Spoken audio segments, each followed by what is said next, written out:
보셨습니까? 이제 그만 내려오시지요. 이것이 민심이다. 안녕하세요. 메디치 미디어 시청자 여러분. 드디어 메디치 미디어 유튜브 구독자 수가 20만 명을 돌파했습니다. 박수!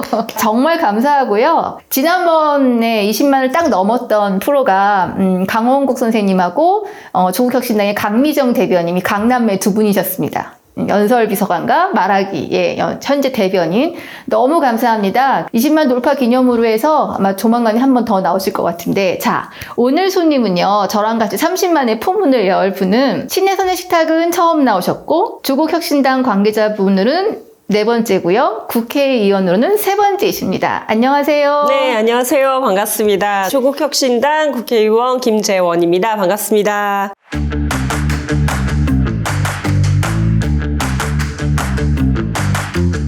여러분께서는 아마 가수 리아로 더 많이 기억을 하고 계실 거고요. 민주당 의원님들도 김재원 의원 하시기보다는 리아 의원이라고 하시는 분들도 꽤 계세요. 아, 그것도 나쁘지 않은데요. 일단 너무 늦게 오시라고 청해서 죄송해요. 아닙니다. 불러주셔서 너무 감사하고요. 또 이렇게 메디치 미디어를 통해서 시청자 여러분들하고 같이 만나게 돼서 너무 감사드리고, 사실은 굉장히 바빴어요. 그래도 이렇게 조금 짬이 나서 인사드릴 수 있어서 기쁘게 생각을 합니다. 시청자 여러분, 제가 늦게 청한 건 맞는데요. 이 약속 잡는데 거의 한 달 가까이 걸렸어요.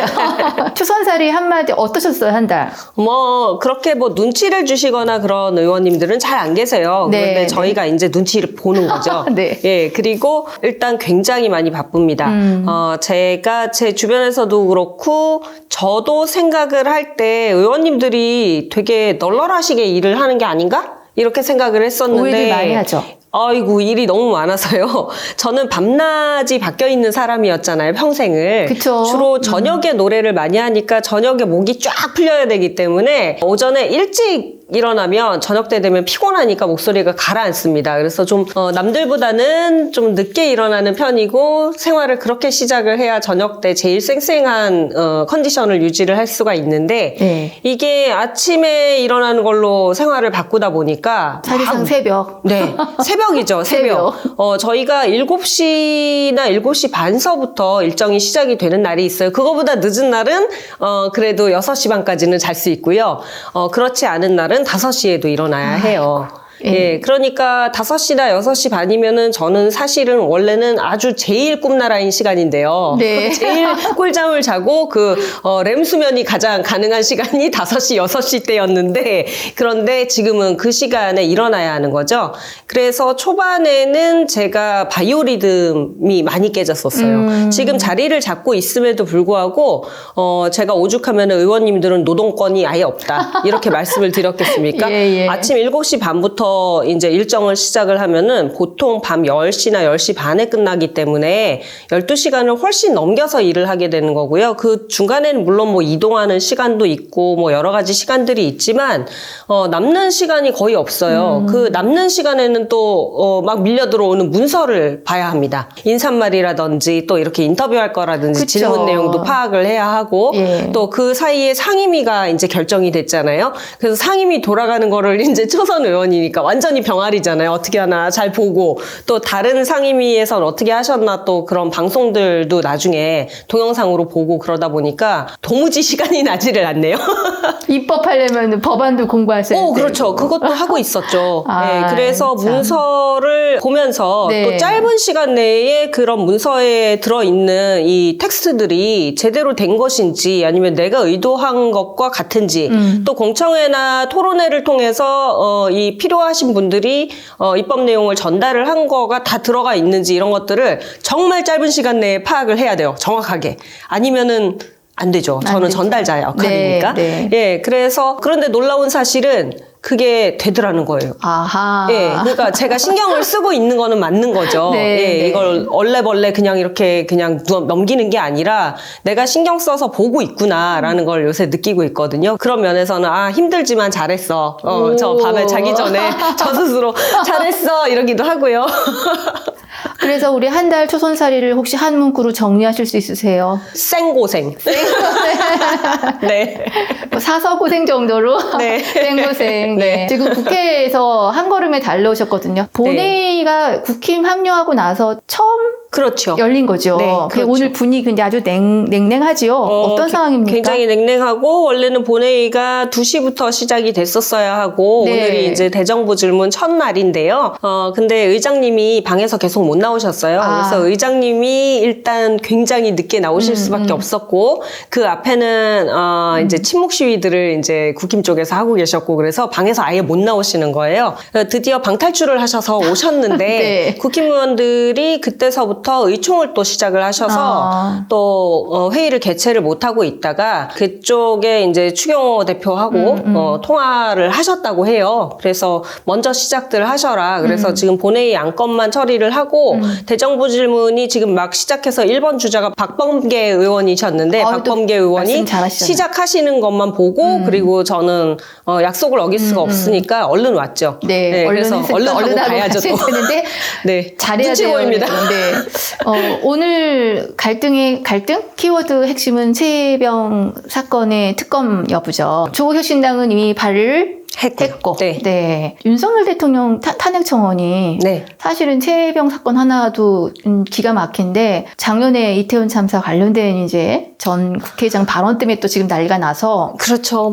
네. 제가 방금 확인하고 왔는데 그러니까 4시 10분. 네네. 4시 10분 상황에 92만 6,006명이었어요. 아마 뭐 앞으로 한 3-4시간 안에 100만을 돌파를 100만 할 것 넘고. 같네요. 조국혁신당에서는 당대표 께서도 그러셨고 예. 또 이게 혹시나 이제 뭐 야당 쪽에서는 전체가 다 국민들이 탄핵에 대한 피로도가 굉장히 높으시기 때문에 우리가 이거를 너무 세게 끌고 나갔다가는 국민들이 더 힘들어하시지 않을까 이런 생각에 조금 약간 지켜보자는 식으로 이제 태도를 취하셨었어요. 또 혹은 이제 헌법을 개정하는 방법도 있으니까요. 네. 그냥 임기 단축으로.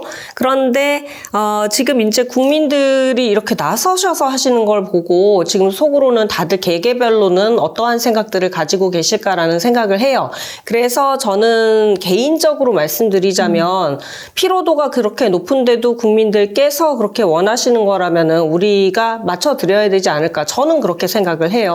당의 공식 입장은 아니고 예. 국민들이 원하신다면 이게 7월 20일까지거든요. 네네. 예, 7월 20일까지에 이제 몇 분이나 동의를 하시는지 그런 상황을 봐가지고 우리가 아무래도 행동에 좀 나서야 되지 않을까 그런 생각을 하고요. 7월 20일이면 이거 의미 있는 날이잖아요? 그렇죠. 저희가 전당대회가 있는 전당대회죠. 날이죠. 예. 이날. 그러니까 어쨌든 이날 전후로 해서 아니면 숫자적으로 좀 더 의미가 있을 때 한번 당의 공식 입장이 나올 가능성이 있겠네요. 아마 있을 거라고 생각을 합니다. 왜냐하면 국민들께서 이렇게 정말 열의를 보이신 적이 그 박근혜 대통령 탄핵 때 이후로는 정말 처음인 것 같거든요. 그래서 이렇게 행동을 하신 적이 있었나 싶고 사실 예전에는 광장으로 쏟아져 나오셨다고 하면은 지금은 그보다 훨씬 미디어나 아니면은 SNS를 이용해서 정치에 참여하는 이런 형태들이 늘어나고 있기 때문에 그런 면에서 이런 탄핵소추안 동의 같은 것도 7월 20일까지 지켜보면 정말 몇백만이 되실 수도 있겠다 이런 생각을 하면서 상당히 놀라고 있는 것도 있는 거거든요. 또 국민들의 열망을 생각을 하자면 저는 정말로 국민들이 다시 한번 힘들어도 그게 옳은 길이라면 옳다면 탄핵을 하자고 주장을 하시면 국민들의 요청을 받아들여야 하는 게 옳다고 저는 개인적으로는 생각을 하고 있습니다.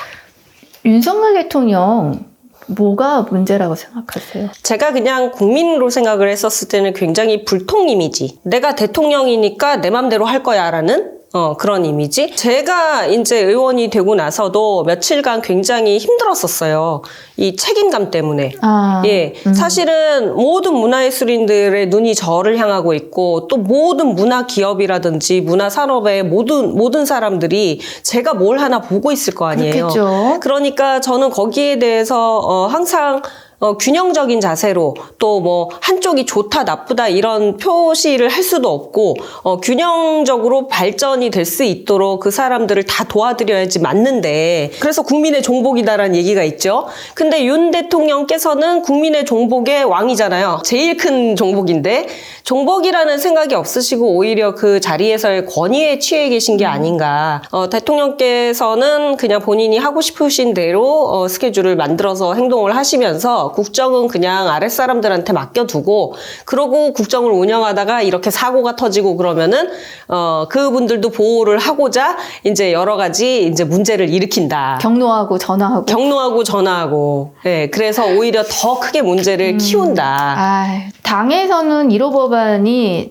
그 대통령 탄핵이 아니라 한동훈 전 검찰총장 당대표의 특검법이었어요. 네. 이건 지금 어떻게 돼가고 있나요? 한동훈 특검법 같은 경우에는 이제 그 민주당하고 공조하에 이제 네. 발의를 하도록 그렇게 이미 발의 이제 박은정 의원님께서 하셨었고 그래서 저희 차원에서는 이제 그 한동훈 특검법뿐만이 아니라 특검과 관련된 그러한 사안들 또 이제 국조들이 있죠. 라인 국조도 있고 또 부산 엑스포에 관련한 이제 국정조사도 있고 이런 것들을 이제 하시려고 하고 계시고 또 뭐 발의를 하신 것도 있고 그런 상황인데 사실은 이런 것들이 지금 뭐 윤 대통령의 그런 실정으로 인해서 국민적인 관심이 너무 그쪽에 쏠리면서 저희가 챙기는 민생이나 사회권 쪽으로는 너무나 조명을 못 받고 있어요. 맞아요. 민생 법안들을 내놓고 있거든요. 그럼에도 불구하고 그것들이 조명을 못 받는 것이 참 지금은 안타까운 순간이다. 그중에 제일 조명을 못 받는 게 문화예술 쪽이다. 이런. 예, 문체 쪽이다. 예. 예. 이따가 1호 법안 발의하시는 거랑 네. 특별법 이야기 잠깐 듣는 걸로 할게요. 네. 초선살이 엄청 세게 공부하고 지금 계십니다. 열심히 하고 있습니다. 한 달 됐는데 사실은 뭐 정치적 발언을 하셨지만 민간인 김재원 시절부터 국회의원 김재원까지 불과 이게 몇 달도 안 돼요. 네. 가수, 여자, 국회의원. 나이도 젊어. 네. 이런 걸로는 지금 처음이죠. 네. 저도 사회에 나가면 적은 나이가 아니거든요. 국회에서는 거의 막내 그룹에 속해요. 네. 그러다 보니까 이게 뭔가 불균형적인 게 있다. 시대는 계속해서 너무나 빠르게 이제 변해가고 있고 그리고 세대도 쳐올라오고 있는데 사실은 그 세대를 대변을 하고 있지를 못하구나. 나는 사회에서는 오히려 이제는 시니어 그룹에 속하는 이제 그런 세대일 수도 있는데 저희 세대를 X세대라고 부르거든요. X세대는 정말 자유분방한 세대였어요. 그래서 서태지 그때 예.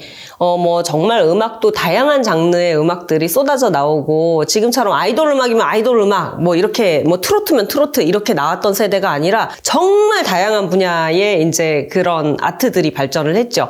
그렇다는 건 다양한 사고를 하고 그만큼 창조적이니까 리베럴하고 뭐 그렇다는 얘기인데요. 그러다 보니까 이 세대가 정치에 관심이 없어. 내가 그냥 뭐 저 사람이 나한테 좋은 일 해줄 것 같아 그러면 그쪽으로 갔다가 그러니까 정말 중도적인 그런 성향을 가진 세대였던 거예요. 그러다 보니까 이게 정치 공백이라는 게 생겨버렸죠. 그래서 우리가 잘못했다. 선배들을 들이받고 아래 후배들을 길러주고 그랬어야 되는데 우리가 네. 잘못했다. 그런 생각도 좀 하고 있어요. 그 리버럴 얘기하셔서 혹시 지난 과거에 우리 의원님의 행적에 대한 복선을 까신 거 아닌가? 저 약간 이런 생각이 들었는데 왔다 갔다 지지 발언을 하셨어요. 네. 제가 그때는 정치를 하겠다 생각하는 게 전혀 아니었으니까요. 선배 가수가 야, 일 많이 준다고 그랬으니까 사실 이제 이거는 잘못됐어라고 느끼고 제가 자발적으로 정치 분야에 일개 당원이지만 참여를 한 거는 2017년부터였어요.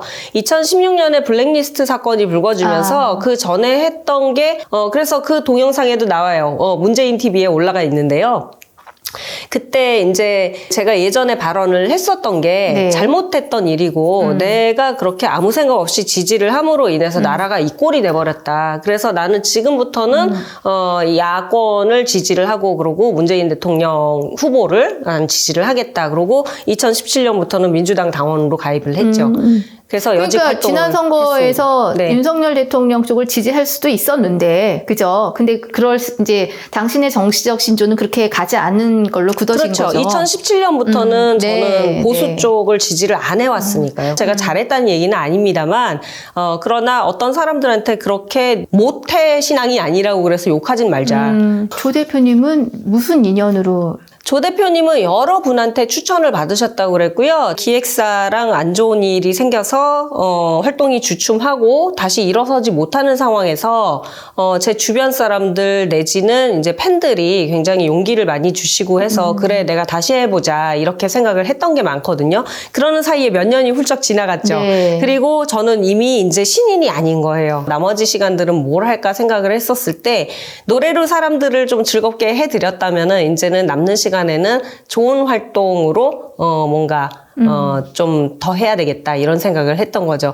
그 일환이 이제 사회적인 어떤 목소리를 내는 그런 활동들로 이어졌고요. 그 전에 유기동물 봉사활동 또 내지는 이제 바다 정화 활동 예. 또 최근에는 이제 노동자 영해동 열사 돌아가셨을 때 뭐 그런 뭐 봉사활동이라든지 시민들하고 같이 뭐 그런 것들도 하고 또 이태원 참사 문제는 이태원에 제가 그날 갈 뻔했거든요.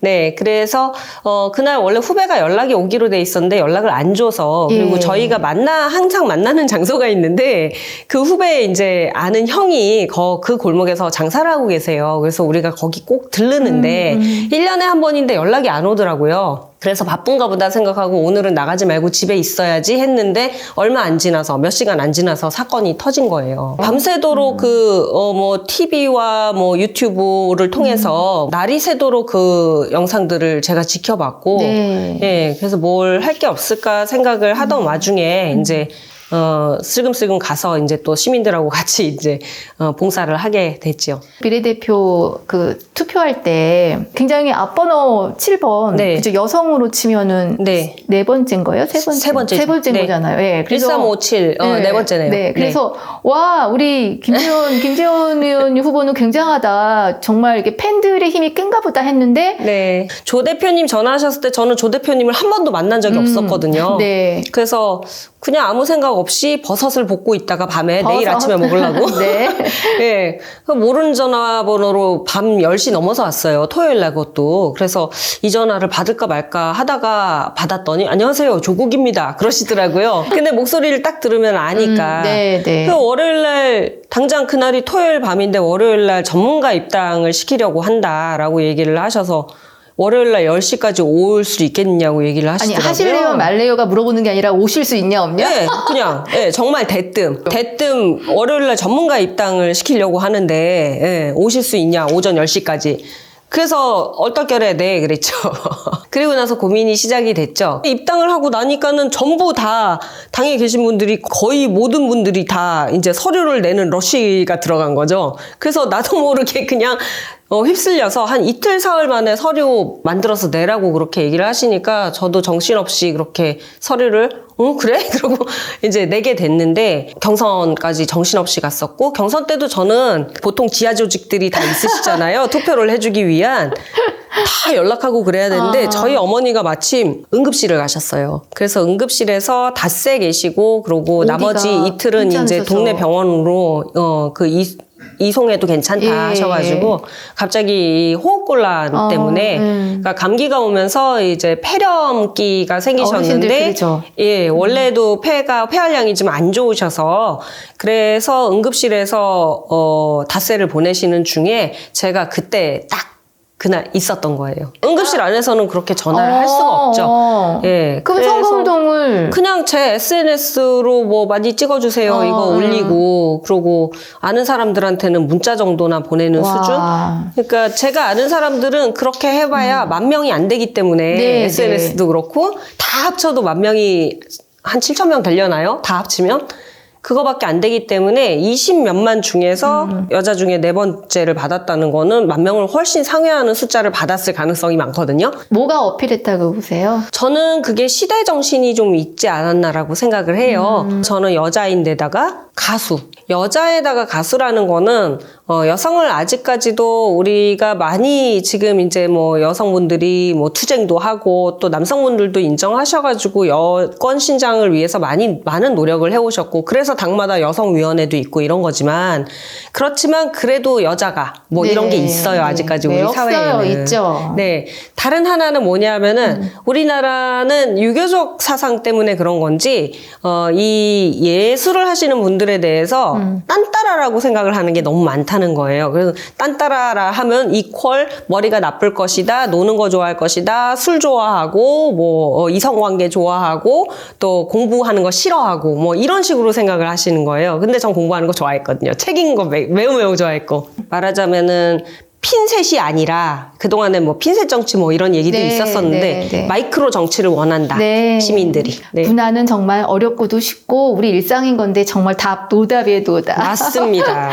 자, 근데 그래도 우리 그 연예인들 중에서 적극적으로 지지하고 잘해봐라 이렇게 해주시는 분들 얘기해 주실 수 있으시면 좀 사례. 적극적으로 잘해봐라는 분들, 저 경선 때 DJ GOC 이하늘 씨가 네. 디제잉을 하시면서 거기 오신 관객분들한테 우리 리아를 꼭 찍어줘야 된다고 진짜요? 막 이렇게 얘기를 하셨다고 전해 들었고요. 그래서 제가 찾아뵙고 인사를 해야 되는데 친한 오빠거든요, 하세요, 사실은. 여기서. 네, 하늘 오빠 그렇게 저를 믿어주시고 그러고 투표 많이 해주라고 얘기해 주셔서 너무 감사합니다. 제가 조만간 이제 뵈러 갈게요. 네. 우리 그러면 우리 하늘님 DJ DOC 30만 돌파할 때 우리 김재원 의원님하고 여기 같이 나오시면 어때요? 네, 그 하늘 오빠 마음이기는 한데요. 네. 그 이하늘 씨 같은 경우에는 그 동안에 동물권 관에서도 뭐 목소리도 그 동안 이제 아무도 모르시지만 잔잔하게 그쪽에서 또 활동도 네, 해오셨고. 네. 예, 환경 쪽 보호 같은 것도 많이 하시는 분이고, 사실은, 겉으로 드러나지 않아도 그렇게 활동하시는 분들이 꽤 계세요. 또 뭐 윤일상 씨도 계시고, 네, 뭐, 네. 많이 계십니다. 그래요. 많은, 뭐, 동료들이 지지를 해주시는 게 제일 흐뭇하시죠. 네, 정치적인 어떤 사상 유무를 떠나서 내 분야의 목소리를 내주는 사람이 한 사람은 꼭 가야 된다, 이렇게 생각을 하셨던 것 같아요. 시작한 한 달에 초선 의원님이시잖아요. 어떤 의원이 되겠다. 지금 중간에 결심 한번 말씀해 주신다면. 기준을 잡아야 될 게, 여긴 어디, 나는 누구더라고요. 네. 우리 창작자들 입장에서는 창작자들은 어디? 그리고 누구? 그 다음에 우리나라는 어디쯤 위치하고 있는가, 어느 정도 수준에 있는가, 뭐 이런 것들. 그래서 그 기준을 두고 판단을 하니까 경제적으로는 우리나라는 대기업의 바탕으로 해서 대기업들이 성장을 하면서 낙수효과로 경제 성장을 이루는 나라예요. 그런데 대기업만 키우기에는 이제 너무 민생이 힘들죠. 대기업 위주가 아니라 중소기업 위주로 해가지고 정책을 좀 펼쳐야 되는데, 그러기에는 지금 현 정부에서는 너무나 기업 편을 많이 들고 있다. 그동안 우리는 성장해 왔으니까 괜찮지 않느냐라고 얘기하는 경제학자들도 많고, 그렇지만 문제는 뭐냐면은 어마어마한 수준으로 쏟아져 나오는 해외 자본이라든지 그 거대한 플랫폼들을 우리가 감당을 할 수가 없다는 겁니다. 예. 우리나라의 어느 정도의 이제 뭐 중견 미디어 그룹 같은 경우에도 일반인 기준에서 볼 때는 굉장히 많은 자본을 쓰고 있고 해외에 많이 알려져 있는 것처럼 보이지만, 그러나 구글을 감당할 수 없다, 혹은 넷플릭스를 감당할 수가 없다, 이런 게 되는 거죠. 그러면 우리 컨텐츠 기업도 살려야 되고 민생도 살려야 된다. 더군다나 민생 같은 경우에는 창작 예산 같은 경우에 지금 거의 뭐 없다시피 예산이 짜지는 바람에 문화, 체육, 관광 쪽의 예산이 지금 큰일 났어요. 뭘 일을 할 수 없을 정도로 많이 깎였습니다. 우리가 문화, 체육, 관광 쪽의 예산을 항상 2% 이상 올려주세요라고 네, 얘기를 하는데, 네. 이번 연도에는 1.08%였거든요, 작년에. 그런데 1.08%보다 더 떨어질 거래요. 홍콩 영화가 예전에 갑자기 정치적인 이유에 의해서 곤두박질을 친 것처럼 우리가 여기서 이 말하자면 주도권을 잃어버리면 다시는 일어설 수가 없게 될 수도 있다. 저는 거기에 대해서 굉장히 위기감을 느끼고 있어요. 출판 쪽도 봐주실 거죠? 아니, 그럼요. 근데 그런 기초 콘텐츠들이 성장을 하고, 뭐, 그 중에서 이제 뭐 연어들처럼 서로 경쟁을 하시겠지만, 그런 바탕이 저변에 넓게 깔려있지 않으면은 절대로 거기서, 세계적인 콘텐츠가 나올 수가 없다. 풀이 너무 적으면. 네. 그게 제일 걱정입니다, 저는. 자주 모셔야겠어요. 출판사 그래요? 메디치에서. 네. 아버님은 산악인이셨고, 네. 히말라야 아래서 사셨다는. 네. 몇 살 때?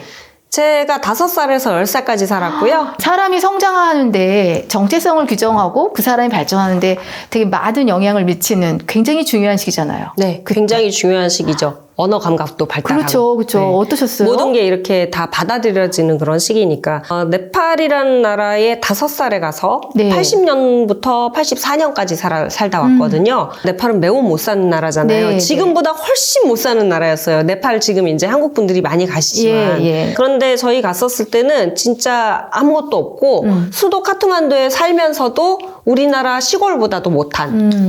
저희 집에 들어가는 이 골목길이 오프로드였으니까요. 네, 네, 네. 뭐 이렇게 아스팔트가 깔리거나 시멘트가 깔린 길이 아니었단 말이에요. 밤에 네, 네. 해가 떨어진 다음에 들어오잖아요. 그러면 이제 거기도 들개들이 있습니다. 동네 개들이 너무 순한데 밤이면 들개로 변해요. 그러면 엄마가 이제 주변에 돌 하나씩 손에다 들고 몽둥이를 들고 들어가야 돼요. 그 골목을 집까지 걸어가면서. 좋게 얘기하자면 전원적인 생활인 거고 나쁘게 얘기하자면 깡시골인 거고 이렇게 사는데, 그때 어울렸던 아이들이 네팔 아이들도 있었고 영어를 못하면 아예 학교를 못 들어갔어요. 그래서 엄마가 그 가정교사 미국 분을 불러주셔서 한 석 달 정도 이제 단어 정도만 그림책으로 배우고 그러고 미국 학교를 잠깐 다녔어요. 예, 예.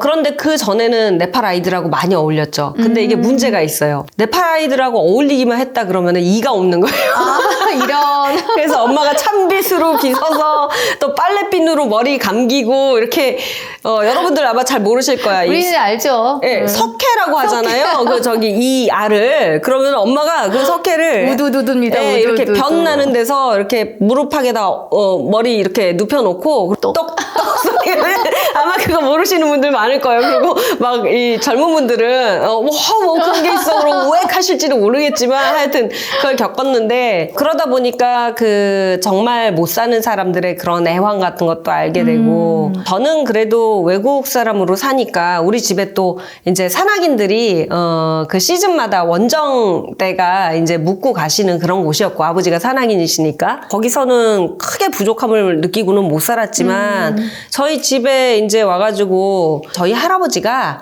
제가 집안의 장녀거든요. 그래서 제 밑으로의 동생들, 모든 동생들한테 다 누님이라고 남동생한테 그렇게 부르도록 시켰어요. 왜냐면 큰 누나니까. 예, 예. 예. 그래서 제 동생이 어릴 때부터 저한테 누님 그랬거든요. 네. 말은 반말을 해요. 근데 명칭만 누님이에요. 온 동네 네팔 애들이 다 저를 누님으로 하는 거죠. 그래서 제 이름이 누님인 줄 알고 애들이 날이 밝으면은 담벼락 바깥에서 누님 그러고 불러요. 그럼 또 재밌으니까 같이 놀고, 말이 안 통하지만 어린 애들이니까 그러다 보면 이 옮고. 그래서 그 아이들 얼마나 힘들게 사는지. 예, 또 예. 거기는 날이 많이 춥진 않지만 겨울에는 그래도 한 1도까지는 떨어지거든요. 그때 거적대기 같이 이렇게 그 망토인데 거적대기 같이 생긴 그런 거 입고 돌아다니시는 분들, 또 어린 나이에 굉장히 충격이었던 거는 길에서 자는 사람들도 많았는데, 이제 우리가 보는 사람들하고는 다르게 굉장히 근육까지 다 말라붙은 이제 굉장히 마른 그런 사람들도 있었고, 전염의 위험까지는 없지만 나병 환자들이 있었어요. 그래서 히말라야산은 어디까지 가보셨습니까? 저는 로브제봉을 완등을 했고요. 그래서 몇 살 때? 28살 때. 28살 때가 저희 아버지가 환갑이 되는 해셨어요. 75년에 저를 낳던 날 카트만두로 떠나셨단 말이에요. 네. 그 국내에서 최초로 조직이 된 에베레스트 정찰대 부대장으로 가셨어요. 그래서 제가 이름이 에베나 만두가 될 뻔했죠. 에베레스트로 떠난 날이라. 네. 아버지가 이제 그때 이미 30대셨기 때문에 올림픽 선수들도 금메달 따려면 다 20대 초나 이런 분들이잖아요. 이미 30이 넘으면은 체력이 거기까지 8,848까지 올라갈 체력이 안 돼요. 이미. 그래서 20대들을 보통 올려보내는데, 그때 막내로 쫓아가신 21살짜리가 고상돈 대원이었어요. 그래서 75년에 갔다 오시고 정찰을 끝냈으니까 77년에 본 원정대가 또 떠나죠. 네. 정복팀이 떠나죠. 네. 그래서 고상돈 씨가 그때 정복을 하신 거고요. 그래서 아버지는 어쨌거나 에베레스트를 정복을 못 하신 거 아니에요. 네. 그게 저는 마음에 걸렸어요. 그래서 딸내미가 제일 작은 걸 하나 해주겠다. 네. 네, 그래서 아버지 환갑 선물로 에베레스트 제일 앞에 그 초입의 길목에 있는 로브제라는 봉우리를 정복을 해드렸죠. 그게 어떻게 제일 작은 거예요? 제일 작은 게 거기는 6,119m. 그때 준비 많이는 못했고요. 네. 아버지가 베이스 캠프까지 같이 가시고 연락을 통해서 이렇게 해라 저렇게 해라 지시를 하시면서 베이스 캠프까지는 아버지 같이 가시고, 그 이후에는 캠프 1만 치고 보통 남자분들은 올라가시는데 저는 다리가 짧잖아요. 그리고 체력이 약할 수밖에 없잖아요. 그래서 캠프를 하나 치고 2개 치고 올라가게 돼요. 그래서 거의 48시간을 아버지랑 베이스 캠프에서 떨어져서 캠프 1, 2로 가면서 무전기로 연락을 해가면서 등정을 하게 되죠. 그런데 정말 힘들었죠. 예, 내가 여길 왜 왔을까? 올라가서는 아무 네. 얘기도 안 나와서 그냥 눈물이 펑펑 나는데 아버지한테 그냥 무전기로 나 올라왔어 이 얘기밖에 못했어요. 힘든 거 하나도 있었는데 거기 올라가니까 로브제가 물론 제일 작은 봉우리이기는 하지만 이게 거리라는 게 있잖아요. 그래서 거기 정상에 딱 올라가니까 정말 악마의 이빨처럼 에베레스트도 보이고 뭐 마나슬루도 보이고 안나푸르나 뭐 마차푸차라 이런 것들이 쫙 정말 이빨들처럼 이렇게 있는 거예요. 그런 기분은 어떤 기분이냐면은 세상에 나 혼자 서 있구나 이런 생각하고 같은 기분이 들어요. 그리고 내가 뭔가를 해냈고 앞으로 나는 무슨 힘든 일이라도 할 수가 있고 이런 자신감이 든과 동시에 아 이렇게 힘들구나라는 생각도 또 드는 거죠. 그리고 내가 아빠한테 약속을 지켰다. 엄마 보고 싶어. 동생 보고 싶어. 아주 온갖 복합적인 감정이 그 위에선 다 들게 됩니다. 인생에서 정말 뭔가 혼자 깨달을 수 있는 어떤 거, 그것도 20대에 네. 뭐 아버지와 약속을 지킨 것 자체도 너무 훌륭하신데 네. 굉장하세요.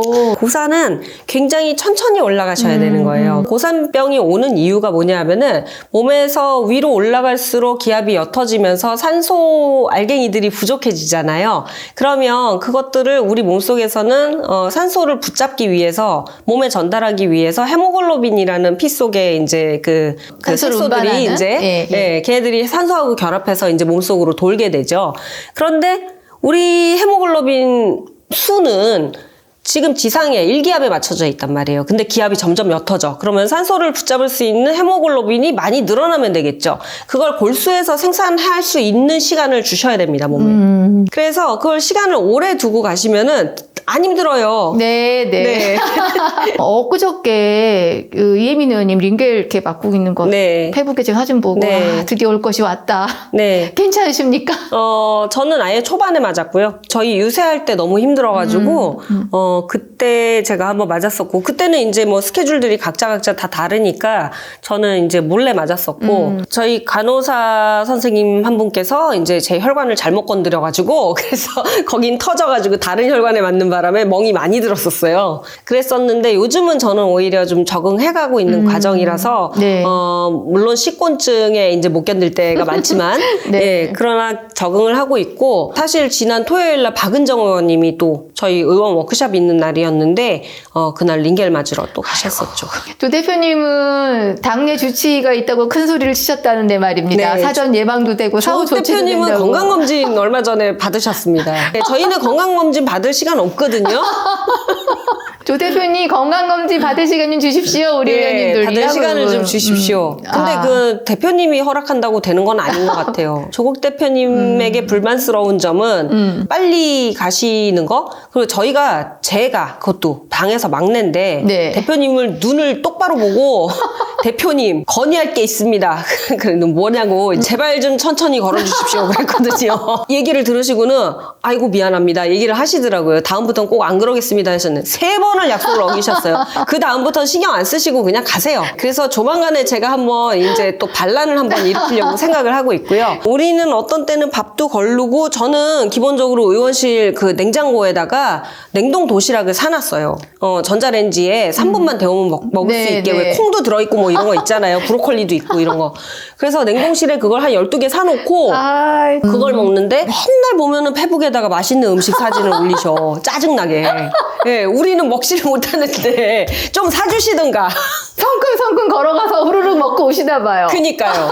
예, 우리 예. 의원님들과 엊그제 나온 강미정 대변인까지 해서 건의사항 하면은 종합세트 선물로 네. 그것만 모아갖고 네. 지금 짤 하나 만들어야 되겠습니다. 네. 제가 심하게 말하면 안 되는데. 네, 근데 웃기는 얘기가 있긴 한데 순화해서 예쁘게 말씀드리겠습니다. 네, 네. 조 대표님 저기 입만 입입니까? 우리 주디도 주디인데요. 맛있는 거 혼자 먹지 맛있는 말게. 거 우리도 좀 사주이소. 혹시 조 대표님도 그거 아닐까요?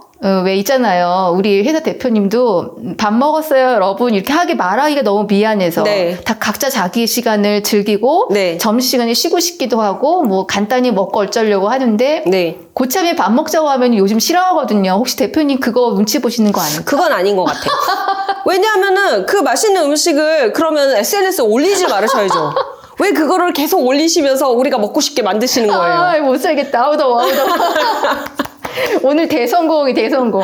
네. 아니 대표님 흉볼 수 있는 자리가 그렇게 많지 않아요. 이럴 때 하셔야 맞습니다. 돼요. 이럴 때 네. 대표님 이거 다 보고 계시거든요. 네, 또 대표님이 굉장히 점잖으시잖아요. 이렇게 네. 자세가 흐트러지지를 않으세요. 네. 그러니까 저희가 무슨 농담도 좀 던지려고 그래도 이렇게 괜히 그 분위기상 농담 던지기가 뭐 할 때가 많단 말이에요. 그래서 요런 때가 아니면은 대표님을 이제 시체말로 저희가 깔 수 있는 시간이 잘 없고요. 아, 네, 김재현 의원님 당대표 출마하십니까? 아니, 안 나갑니다. 네. 네. 최고위원 출마하십니까? 안 나갑니다. 안 나가세요? 네. 저희가 12명밖에 안 되기 때문에 당의 일, 말하자면 우리 당원들을 챙기고 그런 일들도 함과 동시에 각자의 분야의 일을 챙기는 게 원래는 비례의 본분이기도 하거든요. 네, 네. 그래서 그 많은 일들을 해야 되는데 내가 최고위원까지 해? 그거는 좀 내 생각에는 나는 무리인 것 같아. 이렇게 생각을 했고요. 당대표? 아우, 안 하고 싶어요. 안 하고 싶어요. 이거 주권당원 지금 계속 늘려야 되는 거잖아요. 네, 지금 몇 명이에요? 지금 제가 마지막으로 지난주에 들은 거는 6만에 가깝다 얘기를 들었는데 주권당원이 10만이 되면은 내밀 수 있는 이 약속 공약을 하나를 해라 그러셔서 저 도로 삭발할게요 그랬거든요. 근데 그게 고실 것 같아가지고요. 아 잠깐만 DJDOC 30만 취소 우리 뭐 우리도 10만인데 아무래도 여기 조국당원 10만이 더 빠를 것 같아. 여기 예. 머리를 아주 짧게 자른 우리 김재현 의원님하고 우리 하늘님을 모시는 걸로 바꿔야 되겠어요. 유구상. 네, 하느님 진짜- 머리 그렇게 짧으세요. 그러니까 네. 진짜 깎으실 거예요? 네, 다양성을 더 존중을 하고 그런 문화에 대해서 용인을 이제 하고 받아들여야 되는 국회가 그렇게 정체되어 있으면 안 되겠다는 생각을 하고요. 또 제가 머리 짧은 거는 모든 의원님들이 저기 국힘의원님들이랑 뭐 다 알고 계십니다. 그래서 크게 문제될 것 우리 같지 않습니다. 시청자분들 앞에서 나 머리 자르게 10만 당원까지 가자 한번 해주십시오. 네, 저희가 그동안 많은 분들이 24%나 되는 그런 이제 분들이 저희 당을 찍어주셔서 그래서 조국혁신당이 12명의 의원을 배출을 해냈습니다. 그런데 저희가 여러분들의 그러한 어떤 바람이나 이런 것들을 그대로 받아들여서 3년은 너무 길다. 저희가 선명하고 강하게 싸우겠습니다를 주장을 계속 할 수 있으려면 저희가 당세가 매우 강해야 됩니다. 그래서 여러분들이 당을 유지할 수 있도록 주권당원으로 많이 가입을 해주셔야 되고요. 그리고 저희 의원들의 활동이나 이런 것들도 지지를 해주시고 의견도 많이 주셔야 됩니다. 무엇보다 중요한 건 뭐? 하나. 당세를 강하게 만든다. 그러려면은 주권당원에 꼭 가입하셔야 된다. 10만이 내일 당장 된다면 내일 당장 머리를 밀겠습니다. 네. 여러분들은 저를 믿어주시고 주권당원에 가입해 주십시오. 김재현 의원님 머리를 미시면 DJDOC에게 청을 해서 같이 나오십니다. 네. 메디치 미디어도 밀어주세요. 네. 30만을 향해서 고고고. 네. 메디치 미디어 참 구독자가 어떻게 그렇게 빨리 느셨는지 모르겠어요. 저희 요새 시쳇말로 갈아 넣고 있습니다. 네네네. 30만 얼른 되시기를 바라고요. 30만 되실 때 불러주시면은 제가 또 축하를 또 와가지고 축하 방송을 한번 하도록 하겠습니다. 메디치 미디어만을 위한 공약입니다. 와우, 감사합니다. 지금 1호 법안 입법 발의를 하셨나요? 제가 특별법 이야기는 잠깐 들었는데. 네, 오늘 1호 오후에 발의했습니다. 사실상 인간이 만들어낸 모든 것이 인간이 문화가 성장하면서 정신 문화가 그 중에서 성장을 하면서 그 중에 정치 문화라는 것은 제 입당 연설 때 정치도 문화입니다라는 게 있었는데 네. 그거는 인간이 만든 문화거든요. 가장 고도의 인간 정신 문화 산물인 거죠. 그렇게 해서 우리가 시스템을 만들고 사람들이 살아가는 구조를 만들어가는 것 그것이 정치인데 그거를 가장 정리를 고수준에서 한 게 이제 정치라는 거라고 이해를 하고 한다면 네. 그렇다고 한다면은 어떠한 형태이든 국민들이 생각을 했었을 때 그 생각의 자유, 사고의 자유, 사유의 자유를 억압해서는 안 된다고 생각을 하고 그동안에 있었던 블랙리스트 사건 그리고 지금 윤석열 정부에서 자행이 된 많은 예술인들에 대한 탄압 이런 것들이 결국은 그러한 자유로운 사상에 대한 표현 자체를 못하게 함으로 해서 국민들이 자유롭게 생각하고 자유롭게 자기 목소리를 낼 수 있는 그런 기회를 박탈함과 동시에 자기 검열을 하게 만든다. 그것은 이퀄 결국은 민주주의에 대한 훼손이고 모독이다. 네. 그래서 헌법상에 있는 국민이 민주주의 국가의 국민으로서 가질 수 있는 헌법상의 권리를 훼손하는 거라고 저는 생각을 해요. 그래서 예전에 나치의 괴벨스서부터 뭐 아니면 파시스트들도 그렇고 그런 문화예술 억압 혹은 이제 그걸 이용해갖고 더 확산시키는 방법으로 국민들을 세뇌를 시켜왔죠. 그러한 방법이 지금은 굉장히 고도화된 수준으로 해서 예술인들의 지원 배제를 하거나 예, 아니면 예. 검열을 하거나 어떠한 특정한 노래를 못하게 하거나 블랙리스트를 만들어서 관리를 하거나 지금은 블랙리스트가 아니라 화이트리스트라고 하죠. 아예 보이지도 않게 하니까요.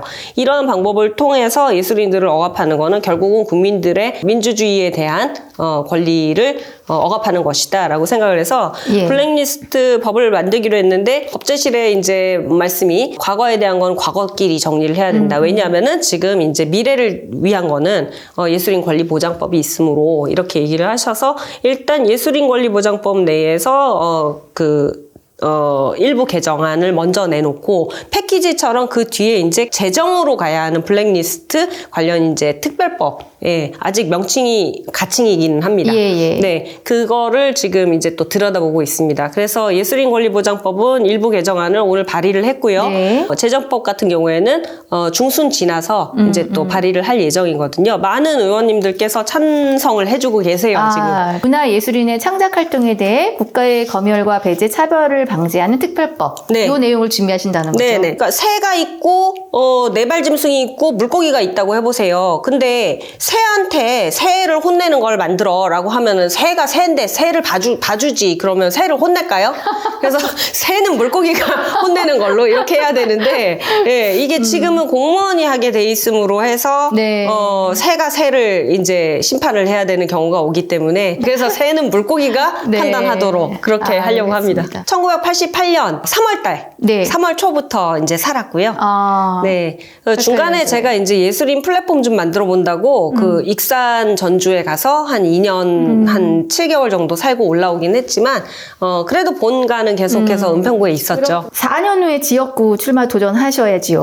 아직은 생각이 없습니다. 아직은? 네. 지금은 그런 생각할 때가 아니라고 생각을 해요. 그런 여력이 없고, 내가 벌써 지역구 생각하면 그건 미친 거 아니야? 이런 생각이 들어요. 솔직히 네, 말해서. 네. 그래서 네 할 일이나 잘하고 생각해. 저 스스로한테도 그렇게 얘기하고 있어요. 알겠습니다. 예. 그 목소리가 뭐 당연히 직업적 특성도 있으시고 어쨌든 뭐 산도 연계하니까 그래서 그런가 이렇게 굉장히 낭낭해요. 네. 일단. 고맙습니다. 막 이렇게 커피 제가 한잔 그래서 커피는 몸에 안 좋은데 이게 현 정부에 대해 똑바로 하라고 한 말씀만 하시고 오늘 방송을 마쳐볼래요. 100만 탄핵 윤석열 대통령 보고 있습니까? 정신 차리시고 이제 내려오시죠, 그냥. 안 무서운가요? 다시 할게요. 네. 100만 윤석열 대통령 탄핵! 국회 청원 보셨습니까? 이제 그만 내려오시지요! 이것이 민심이다! 우와! 저희가 웃고 있으나 웃고 있으나 웃을 일이 아니에요. 웃을 일이 아니에요. 내가 웃는 게 아니야. 여기까지는 괜찮을 것 같습니다. 우리 김재현 의원님 개인 채널도 있으시잖아요. 예, 김재원 의원이라고 돼 있고요. 네. 네, 컨텐츠를 생성을 못하고 있어요. 아직 세팅이 다 안 돼서.